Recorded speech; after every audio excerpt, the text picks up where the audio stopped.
In light of recent developments in international politics, especially regarding European security, it is worth revisiting the security structure under which Europe has lived since the early Cold War. This structure contributed to a period of relative stability, but the underlying reasons have been the subject of considerable debate. Yet one undeniable historical fact is that many of the most contentious issues between East and West were resolved in the aftermath of the Cold War's most dangerous moments.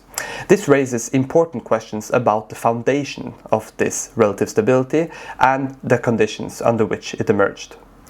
While many are familiar with the Cuban Missile Crisis of October 1962, the Berlin Crisis, or rather series of crises between 1958 and 1963, were pivotal confrontations that shaped the following rules and agreements concerning European security and nuclear governance. At the center of the dispute was the status of divided Germany and the possibility of West Germany acquiring nuclear weapons with independent capabilities. An established argument is that the German question stood at the heart of the Cold War, and its resolution was crucial to establishing a stable European security order. Although the Paris Peace Accords of 1954 expressed a notion of a non-nuclear West Germany with independent capabilities, the US President Dwight Eisenhower at the time envisioned a future in which the Americans would eventually withdraw their forces from Europe, leaving the Europeans to manage their own security.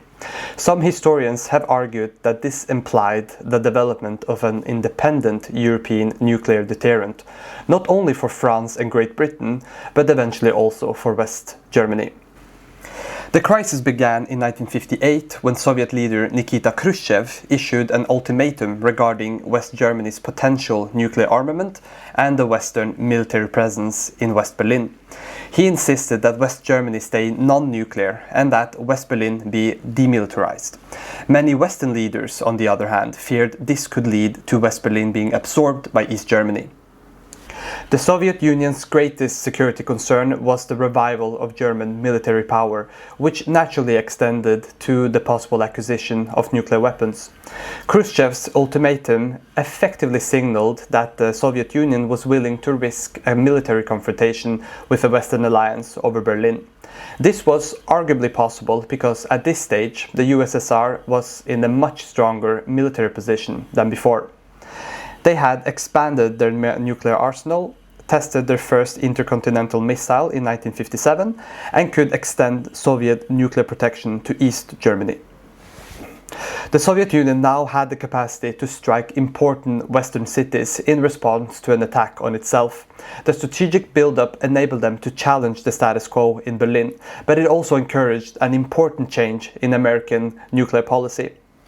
Throughout the 1950s, under Eisenhower, US policy held that a major Soviet threat, whether conventional or nuclear, would be met with massive nuclear retaliation. However, as American decision makers recognized that their nuclear advantage was diminishing and that the Soviet Union was developing credible second strike capabilities, this strategy became increasingly difficult to sustain. A credible deterrent depends on threats that an adversary believes could realistically be carried out. Consequently then, its success ultimately lies in ensuring that those threats never actually have to be acted upon. Therefore, as massive retaliation became less credible under conditions of growing Soviet capabilities, the US began moving towards a more flexible approach. This meant replacing the deterrent policy of near-automatic nuclear escalation with a broader range of calibrated responses. It reflected the changing realities created by the Soviet military buildup, including nuclear-powered submarines holding strategic warheads. The Kennedy administration, which took office in January 1961, formally signaled this policy shift.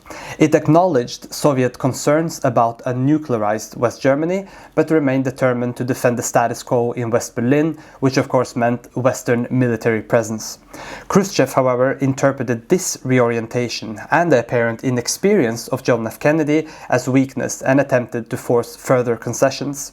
The United States, however, made it abundantly clear that it was willing to defend West Berlin, if necessary, with nuclear weapons, establishing a firm red line against Soviet aggression. In this interpretation, the Cuban Missile Crisis must be understood in the context of Berlin. Another American intervention in Cuba could have given the Soviet Union an opportunity or justification to move against West Berlin. Ultimately, cooler heads prevailed and Khrushchev backed down from his strategy of brinkmanship. His actions during these early years of the 1960s are widely regarded as a major strategic mistake and contributed to his removal from office in 1964. The intensity of these crises exposed the dangers of escalation and created strong incentives on both sides to establish a more stable political and nuclear order. Therefore, a range of political understandings emerged from the turbulent years of the early 1960s. The Western powers would increasingly accept the de facto legitimacy of East Germany. West Germany would remain non-nuclear under independent control, and the United States would remain in Europe as a pacifier and security guarantor.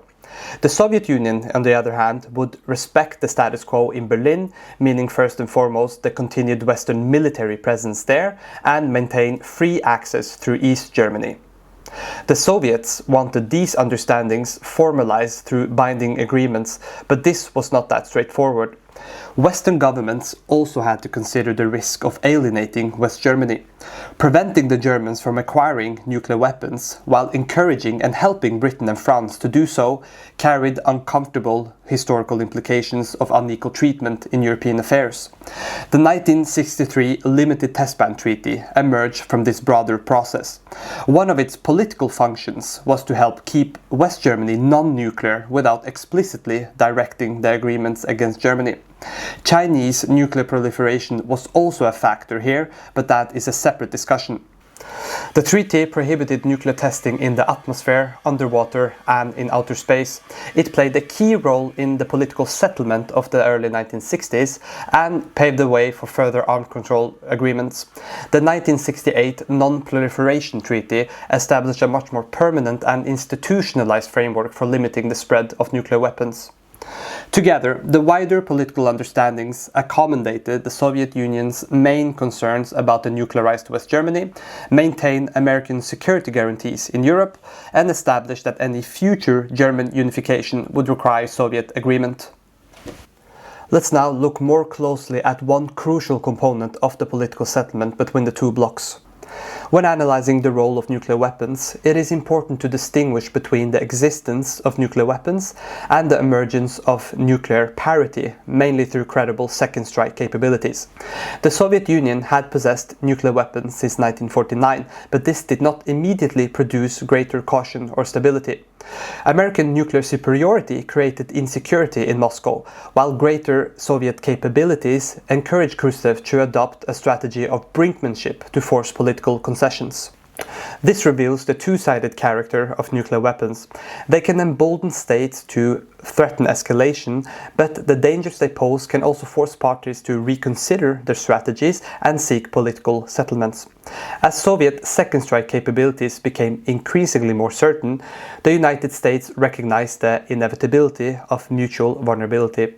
It could no longer credibly threaten the first use of nuclear weapons without accepting the serious risk of devastating retaliation.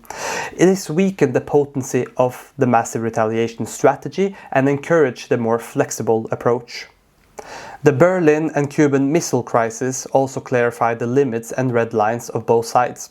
Khrushchev underestimated the American willingness to defend West Berlin, while the United States increasingly recognized Soviet concerns about the balance of military power in Europe.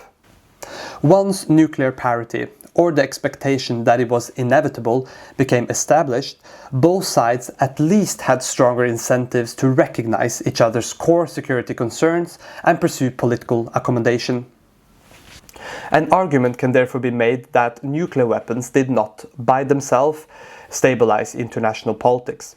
If anything, as the timeline analyzed shows, they initially contributed to dangerous instability.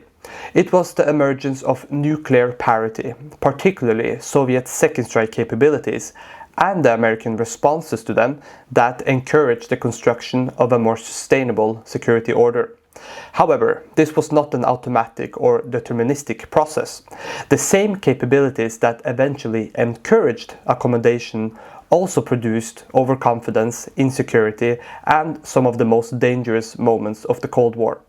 The effects of nuclear weapons must therefore be understood in relation to the political processes that emerged under conditions of parity.